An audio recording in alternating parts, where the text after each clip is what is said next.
সেনাপ্রধানের নেতৃত্বে এক বিরল দৃশ্য, সেনাবাহিনীর অ্যাকশন শুরু হয়ে গেছে। বিএনপি ধরা খাওয়া শুরু করেছে। বিএনপি পালানোর জায়গা পাবে না। নির্বাচনের আগেই বিএনপির মুখ উন্মোচিত হচ্ছে। বিএনপি যে সন্ত্রাস, বিএনপি যে অস্ত্রবাজ, বিএনপি যে অস্ত্র দিয়ে ভোট ডাকাতি করতে চায়, অস্ত্রের ভয় দেখিয়ে জনগণকে নিবৃত্ত করতে চায়, জাতির সামনে স্পষ্ট হচ্ছে। বিএনপি সন্ত্রাসীদের সেনাবাহিনী গ্রেপ্তার করা শুরু করেছে। যৌথ বাহিনীর অভিযান চলছে দেশের বিভিন্ন জায়গায়। দর্শক, বাস্তবতা হচ্ছে যে যদি প্রকৃত সন্ত্রাসীদের ধরা শুরু করে, বিএনপি আর খুঁজে পাওয়া যাবে না। এগুলো বেশিরভাগই সন্ত্রাসী। তবে যতটুকু অভিযান চালানো হচ্ছে, বিএনপি ধরা পড়ছে, অস্ত্র সহ ধরা পড়ছে।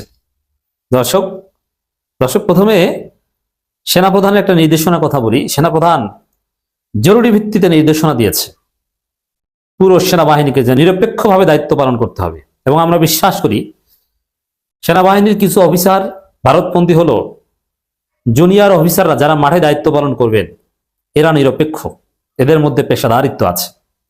সেই জায়গায় সেনাপ্রধানের যে নির্দেশ যে নিরপেক্ষভাবে দায়িত্ব পালন করতে হবে, এটা তাৎপর্যপূর্ণ।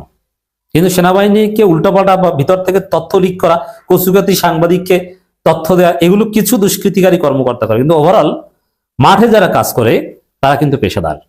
এটা পুরো জাতিকে আশাবাদী করে যে এই বাহিনী, 1,00,000 বাহিনী যদি মাঠে থাকে, তাহলে বাংলাদেশ তার সেই কাঙ্ক্ষিত নির্বাচন, শতাব্দীর শ্রেষ্ঠ নির্বাচন ইউনূসের ভাষায়, সেটা পাবে। সেনাবাহিনী যারা অন্য কেউ এই পরিস্থিতি স্বাভাবিক রাখতে পারবে না। পুলিশের পক্ষে সম্ভব নয়। এই জন্য এত তাড়াতাড়ি নির্বাচন হওয়া উচিত হয়নি। উচিত ছিল পুলিশ ফাংশনাল হবে, পুরোপুরি আইন শৃঙ্খলা পরিস্থিতি একদম স্বাভাবিক হবে, স্থানীয় সরকার নির্বাচন হবে, সরকারের সক্ষমতা বাড়বে, মানুষ আরো সিভিলাইজড হবে, নির্বাচন সম্পর্কে মানুষ অভিজ্ঞতা লাভ করবে স্থানীয় সরকার নির্বাচনের মাধ্যমে। এরপরে জাতীয় নির্বাচন হওয়া উচিত ছিল। যেহেতু এটা হয়নি, পুলিশ এখনো আগের মতো বা স্বাভাবিক অবস্থায় ফিরেনি, এজন্যে সেনাবাহিনী আমাদের ভরসা। যদিও মাঠে থাকবে যে পরিমাণ সেনাবাহিনী, এটা অপর্যাপ্ত। তবে এর মধ্যে বিশেষ দিক আছে।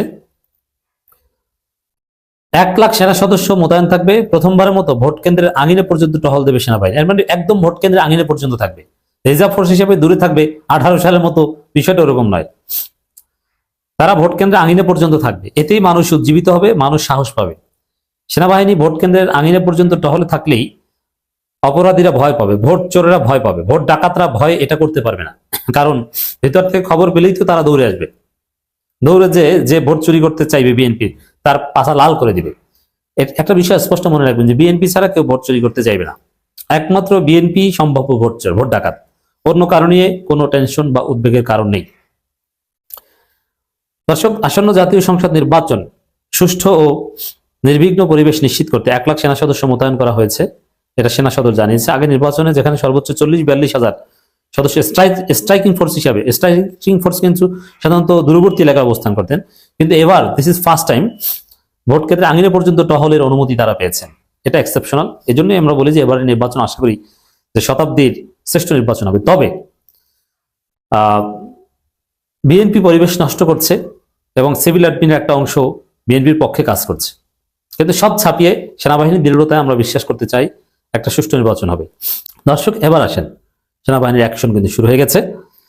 বিএনপি নেতার ব্রিক্সফিল্ড থেকে ব্রিকফিল্ড যে অস্ত্রের কারখানা, ম্যানেজার সহ আটক 2। এর মানে বিএনপি শুধু অস্ত্র রাখে তা না, অস্ত্রের কারখানা আছে বিএনপির। তারা বাংলাদেশে প্রায় 232 জন নিজেরা নিজেদেরকে হত্যা করেছে অস্ত্র ছাড়া। অতএব বিএনপি একটা সন্ত্রাসী সংগঠন। সেনাবাহিনী তাদের কোমর ভেঙে দেবে আমরা বিশ্বাস করতে চাই। এই নির্বাচনের মাধ্যমেই জুলাই বিপ্লবের মাধ্যমে যেরকম আওয়ামী সন্ত্রাস এদেশ থেকে নিশ্চিহ্ন হয়েছে, এই নির্বাচনের মাধ্যমে বিএনপি সন্ত্রাস এদেশ থেকে নিশ্চিহ্ন হবে। তারপরে স্থিতিশীল, সুন্দর, আধুনিক, উন্নত বাংলাদেশ আসবে, নিরাপদ বাংলাদেশ আসবে। জামাতের নির্বাচনী ম্যানিফেস্টোর মূল কথাই হচ্ছে নিরাপদ বাংলাদেশ। এখানে আরো আমরা আরো বেশি চাই। প্রত্যেক কেন্দ্রে 5 জন হলে ভালো হতো। সেনাবাহিনীর জনবলও বাড়ানো দরকার। কিন্তু তারপরও দেশের একদম সেনাবাহিনী কিছু ফিক্সড নিয়ম আছে।